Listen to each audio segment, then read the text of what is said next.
Let us start physics today. We have already taken our biology and chemistry.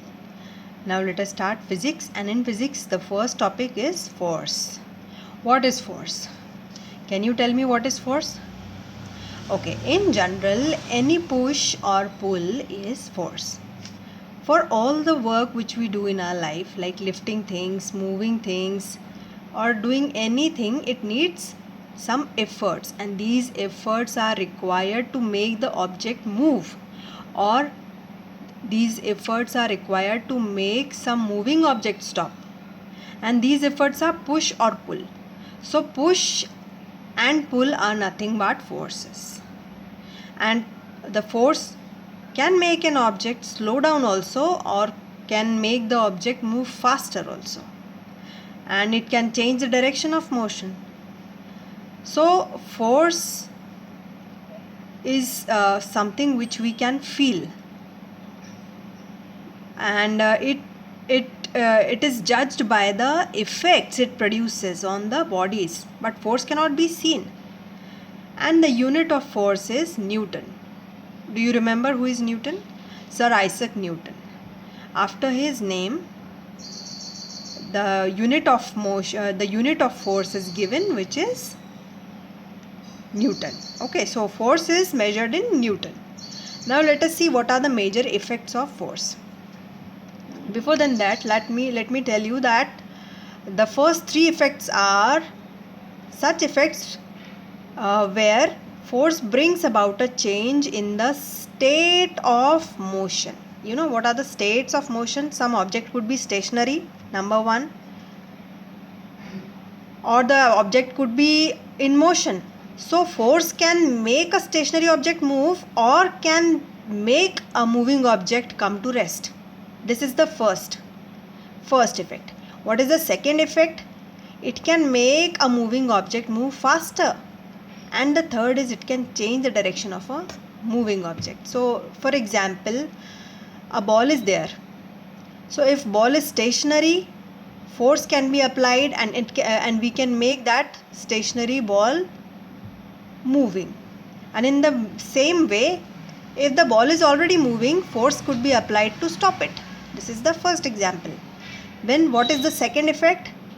Ball is already moving, and a player kicked that ball, and it was already moving, but it started moving faster. So this is the second effect.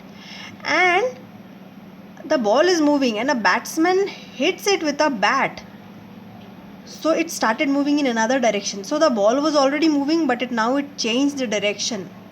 So these three effects of force can bring about a change in the state of motion of a body. Along with that, there could be some other effects also. Force can change the shape or size of an object. Now, have you ever tried squeezing a sponge ball? Yes, then it can change its shape. Have you ever tried pulling a rubber band? It becomes longer. It happens with the spring also. It increases its length.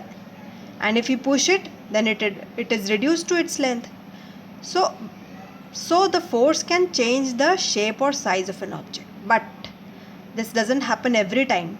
If we are going to squeeze an iron ball, it will not change its shape. So this doesn't happen with all the objects. Now, elastic material and plastic material. So those material which change their shape and size on applying force are elastic material. Now those material which change their shape when force is applied and when they regain their original shape, such material are elastic material. If you are going to stretch this rubber band or the spring, it will elongate, and then after when the force is removed, then they will regain their original shape. They will come back to their original shape. So such material are elastic material.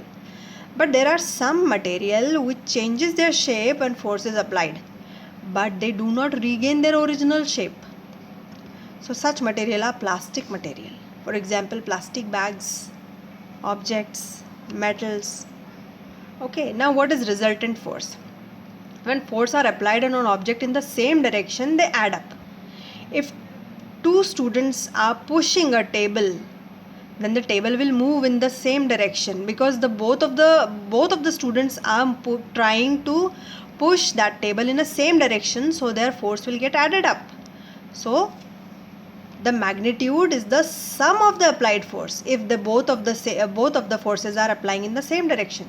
But if the if the forces are applied in opposite directions, then they are opposing each other. So the net force will be the difference between the two forces. For example, two students are trying to push a table in opposite directions. So what will happen? We have to subtract the two forces. Whose force is more?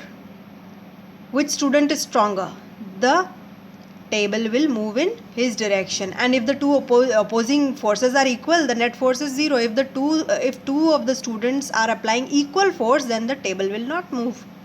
So a force can be described by stating its magnitude and the direction also. Okay, when two forces act on an object in the same or opposite direction, the effect on the object is due to the net force acting on it.